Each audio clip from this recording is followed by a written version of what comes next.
All right, everybody, welcome back to the #1 television program in the history of the entire universe. I am Brian Lee Durfee, author of The Forgetting Moon, The Blackest Heart, and The Lonesome Crown, all three books published by Simon & Schuster's Saga Press. Today I'm going to be reviewing Tooth and Nail by Ian Rankin. This is book number 3 in Inspector Rebus, Scottish mystery series. I've got all the Inspector Rebus novels over here. There's a whole grip of them, and they are all right there. Some of them, we've got paperback versions, some of them hardcover versions. But anyway, all the Inspector Rebus novels, as you can see, there's about 25 or 30 of them. I am reading them all for the channel to leave a review because he's one of my favorite crime novelists, and I really like the Inspector Rebus series. So let's talk about book 3. Let's talk about the cover first.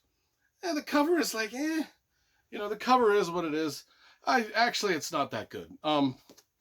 We've got the font of the Tooth and Nail in bright orange, and then the guy's name, and then it looks like a X-ray of someone's face, like a spine and the teeth over here and their jaw, and but it's weird. It's like the jaw's all pointy and shit. It's like, what kind of person was this? It's like, I don't know, man. I'm mighty disappointed in this cover. In fact, I didn't realize how disappointed I was going to be in it until I actually dissected it here. I mean, holy. Anyway, okay, so serial killer. So Inspector Rebus, he's a guy. He works in Edinburgh, Scotland, as an inspector. He works there solving mysteries. And if you want to watch my review of, I probably reviewed about 4 Inspector Rebus novels now. The first 2, and I think the last 2. And anyway, we're going to be doing them all anyway. So if you want to watch any of those, just type in my last name, Durfee, and Ian Rankin's name, and about 4 or 5 book reviews will come up, and you can watch those too. Anyway, what is this one about? A serial killer who bites the bodies of the dead. Well, he bites them as he's killing him or her. I'm not going to tell you. I'm not going to assume the gender of the killer right yet. Okay, but the killer bites the bodies, but the killer is in London. It's a serial killer in London. But you're like, but Durfee, you said that Inspector Rebus worked out of Scotland. Yes, he did. But he's made quite a reputation for himself in Scotland.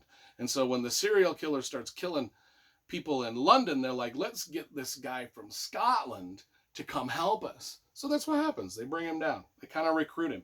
Come help us solve these London murders. So Rebus gets sent down to help investigate. As soon as he gets there, of course, he meets a psychiatrist that's also involved in the case. He falls in love with her. I mean, who wouldn't do that? I mean, every mystery novel has got to have the main guy fall in love with someone, especially if he's out of town, right? I mean, that's just the way it is. That's the way it always is. So he's got this psychiatrist he falls in love with, who's also helping investigate the case. And he's got the London detective George Flight, who is helping him investigate the case. And by the way, one of the reasons I like Ian Rankin is he does not shy away from the gruesomeness of these murders. Every time a murder shows up, he gets into the gritty detail of what the dead body looks like. Well, because they're investigating. Not only that, but in this book, he goes into some gory detail of what an autopsy looks like when they're trying to figure out what killed a person. And it is a scene, and it goes on for pages, and it is a scene that will make your stomach curdle. It is just like, oh, wow. I mean, first of all, I was thinking, that's crazy that they chop up a body like to that detail and to that. But then when they have the funeral and the body is laying in the casket, it don't look like shit's happened. It looks like you don't realize. I mean, holy cow. I was just like, I knew somewhere deep down in the darkest pits of my soul, what goes on when someone dies and they try to figure out what killed them, whether it was a heart attack, a blown vein in their heart, or a stroke in their head, or I know that the people get cut up quite extensively. I mean, everybody knows in the darkest parts, but then when it gets described to you, and oh my God, then I was thinking to myself,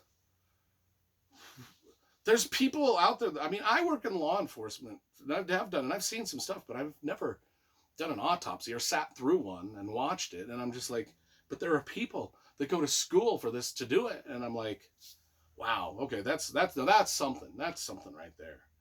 Like, anyway, I don't know why that made me, but that scene made me just reflect on a lot. But that's why we read, isn't it?